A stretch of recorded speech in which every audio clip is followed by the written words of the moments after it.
I have time for a short video. The fruit's gonna be flying today. I've got 10 minutes before I have to take off to my day job. Love this bow. Did a video on it. I was discussing knowledge and stuff like that, and I get an email from a fellow that I haven't heard from in a while. Pretty sure he's the guy that bought. It was I believe, a crossbow with an Osage prod. A short one. I made a goat's foot. You call that where you pull it back and then it cocks it. Goat's foot cocker, let's say. But anyway, this bow is going down the road. I love the look of the rawhide over leather or over a structure, just as much as like a drum taut, over a framework, or a hide boat, like Brendan that sailed to North America on a hide boat. It has a living quality because you get to see every bump and bauble underneath the skin. It's like a living creature. But here's the skinny. I've used natural pigment paints before. I'd grind stuff and then always used hide glue as a binder. The binder is the thing that like sticks it and turns it into a paint. But I went to eBay. Trade routes, right? That's our trade route. Route. Just like the Bobby's Trail, US 12, that goes through Michigan by the Michigan International Speedway in Brooklyn. Beautiful metropolitan Brooklyn. Where they, who know everything and found everything, points from the west, all the way from the west, Obsidian Points in Michigan, So it shows that there was a lot of traveling going back and forth. Where was I going with this? But trade route, eBay, I went there and I actually found, it's cool. It's a collection of ground natural pigments that I can use.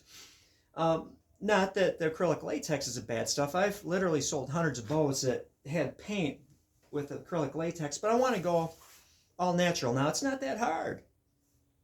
Funny that the natural pigments are sold, the ones that I'm going to get, by a dude that's in the model railroading, for painting and shadowing and antiquing and stuff like that. But it's a good set.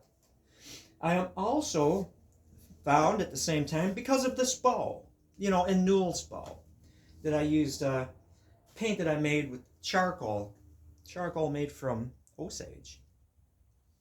And I decided it just finally clicked. Need to get some stuff. But I found a place that sells crafting supplies, basically for native powwowers, right? And they've got the beads, whether or not they're glass trade beads or stone and bone, and other such items. They have trade cloth. And if you look at the old bows, some or many of them had trade cloth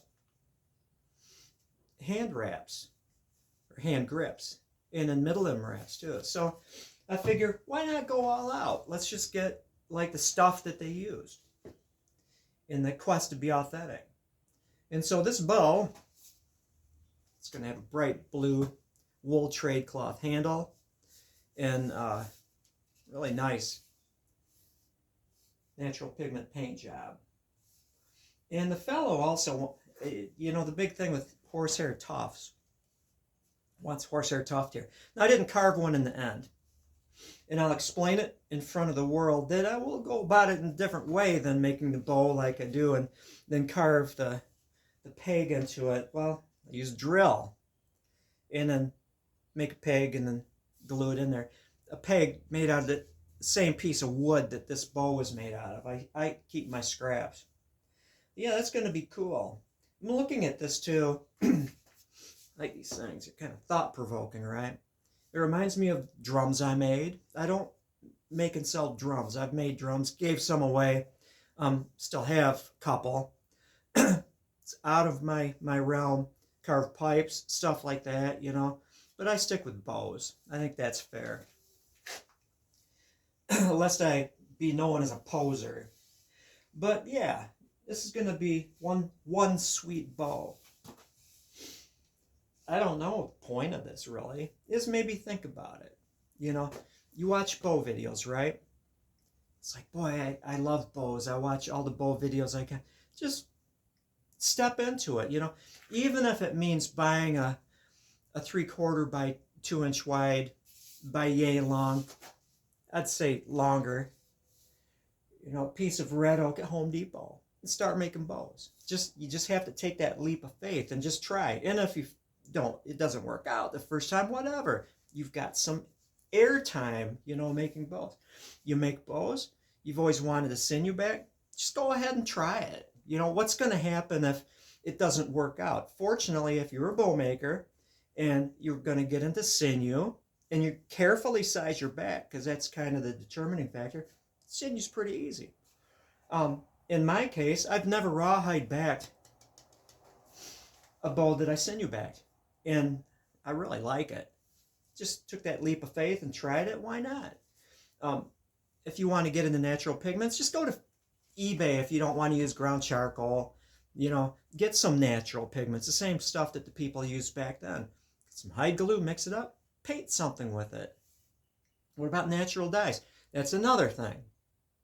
I mean, I like these Analite dyes I buy from Pine Hollow Longbow, but all I need to do is procure and learn about natural dyes and start using natural dyes. You know, just one step at a time, up your game. Yeah, I think that's about it.